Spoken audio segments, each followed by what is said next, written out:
I wanted to talk to you about purpose because it's something we're both, very passionate about, I know. And I feel that purpose was taking us a long way in terms of, a really deep understanding of how really to operationalise sustainability.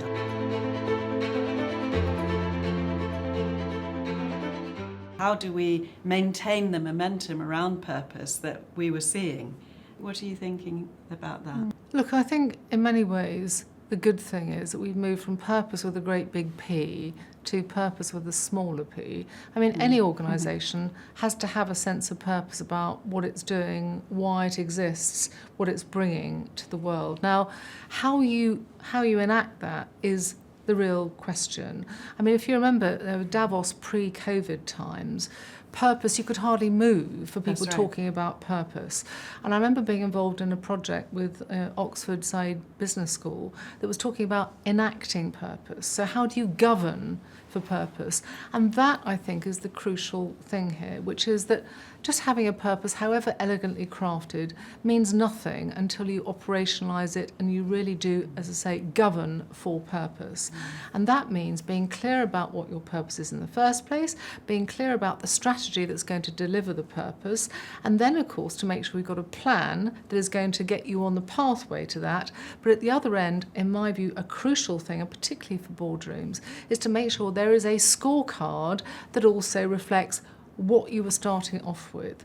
And, if you take it even further, you're looking at remuneration programs and systems that actually also reflect that and make sure you're rewarding people for the right behaviour that is going to deliver on the purpose and long-term value and long-term strategy, as opposed to being buffeted by some of these shorter-term issues.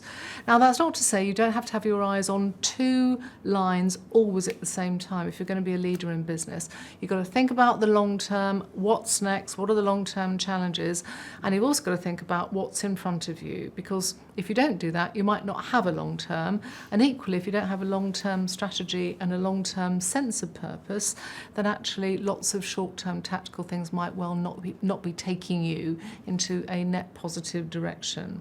So all of these things are important. All of them hang together. We've got to have a great start, big P or small p attached to purpose, right. And you also have got to have a great implementation and set of metrics. So are we actually, when we talk about purpose, big P or small p, talking about brands and the link between brand and valuation?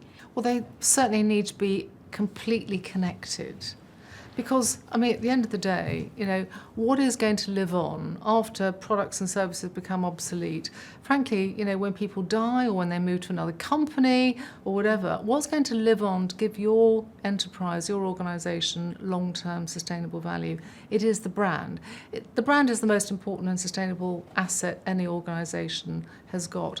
I mean, people are clearly crucial as part of this sort of the asset base, but you then say, organised to do what? Because you're not trying to build a consistent idea together that's going to have some long-term value. You're just a group of people doing stuff versus another group of people doing stuff. So you need to organise yourself into a distinct brand. Because it's not something that we hear much in Chapter Zero, and yet we know, and our data tells us, that our members are fascinated to learn more about communication, about greenwashing, about green hushing, about how to communicate. And we've seen some of our most engaged webinars where we've had thousands of members coming to hear about this.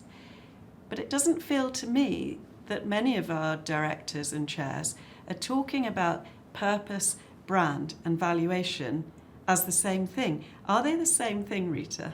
And also, just from an economic point of view, people talk sometimes about brands having, being, soft value or intangible value. Well, there's nothing soft about the economic value that so many successful brands will bring, and strongly branded businesses outperform the average of all other types of business. If you look at Standard & Poor's, for example, or Morgan Stanley Capital Index. So the brand is a crucial thing, and the brand is powered by the purpose of the organisation. It's a way of bringing to life that purpose in a really distinctive way that connects with customers and connects with real people. And that's sort of how the world works, and that's how you generate value.